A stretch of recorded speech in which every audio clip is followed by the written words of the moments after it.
Good afternoon, friends. So I have amazing news for you today. Congress is finally taking action to address the rising costs of living across the country. Bonus checks have officially been approved. So my friends, please make sure to stay tuned until the end of this video to learn how Congress will begin distributing the first batch of checks out and how you can apply to receive this additional crisis relief check. Also, do me a favor and share this video on social media and with your friends and family if they need more honest stimulus news. Please stay tuned until the end of this video to learn who the winners are of this week's $100 Walmart gift card giveaway. So friends, there is great news for first responders. It's always a good day when I get to celebrate Delaware or spend time with service members and their families or introduce Jill. That's a trifecta in my family. Governor Carney, Senator Carper, Senator Coons, Congresswoman Blunt-Rochester, Secretary Del Toro, Commander Horton, and all the crew members and families of the USS Delaware. I'm genuinely honored to be with you. This latest ship to carry the USS Delaware is part of a long tradition of serving our nation proudly and strengthening our nation's security, the security of the United States of America. Not just us, but our allies and partners around the world as well. In fact, it's already been doing that for some time. So I just want to say thank you to everyone involved in bringing this submarine to service, for those who laid the keel, for those sailors who will crew it, and all through all the years to come. And I want you to know that I've had an incredible partner. Jill has watched over the progress of the USS Delaware for years. The daughter of a Navy signalman during World War II, the mother of a member of the Delaware National Guard, the grandmother of children who experienced having their father deployed away from home for a year at a time.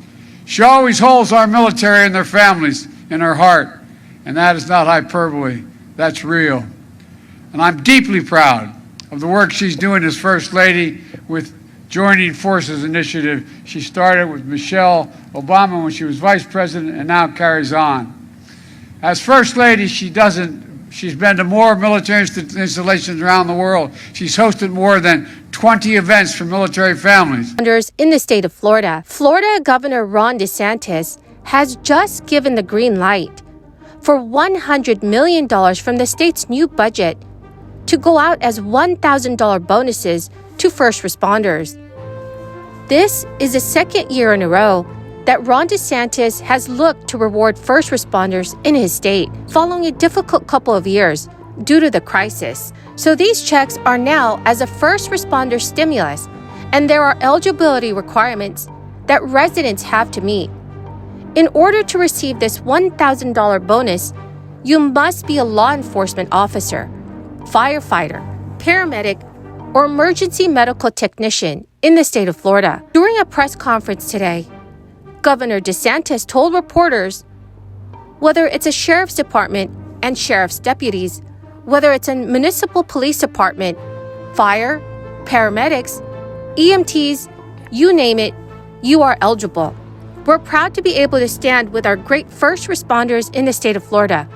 We are seeing huge, crushing inflation, that likes of which the country has not seen for over 4 decades. Governor DeSantis has acknowledged that this bonus has been introduced to help boost morale and provide a financial boost against a backdrop of rising inflation and soaring costs of day-to-day goods. Before the $1,000 bonuses can be sent out to first responders, the governor of Florida has to first formally review and approve the state's record budget of $112 billion. The governor of Florida has to first formally review and approve the state's record budget of $112 billion. Ron DeSantis also said that he's looking to give the green light for the law enforcement bill, which would see every newly employed law enforcement officer in Florida receive $5,000, while there would also be a salary increase for county sheriffs. So my friends, what are your thoughts on these new bonus checks? Do you think that all workers should receive a $1,000 bonus check?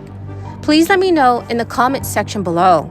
Right now, lawmakers in Congress are also wanting to pass new legislation that would help Americans with student loan debt. President Biden's administration promised to reform the bankruptcy process for student loan borrowers and lawmakers who want an update on when those plans will be put into action. Today, 27 Democratic senators, led by Dick Durbin, Chuck Schumer, and Patty Murray, have sent a letter to the Education Secretary, Miguel Cardona, and Attorney General Merrick Garland regarding bankruptcy reforms for student loan borrowers. Although Secretary Cardona had promised to review the undue hardship standard borrowers have to prove in court, in which they have to show they cannot maintain a minimum standard of living, the Education Department has continued to oppose borrowers' attempts to discharge their debt. The lawmakers wrote changes to the standard are necessary and long overdue, and they want to know where the department stands on any reforms. As the Congressional Progressive Caucus continues to lobby for a Social Security spending package, members have also started crafting a list of potential executive orders that President Biden could sign to advance Democrats' policy agenda.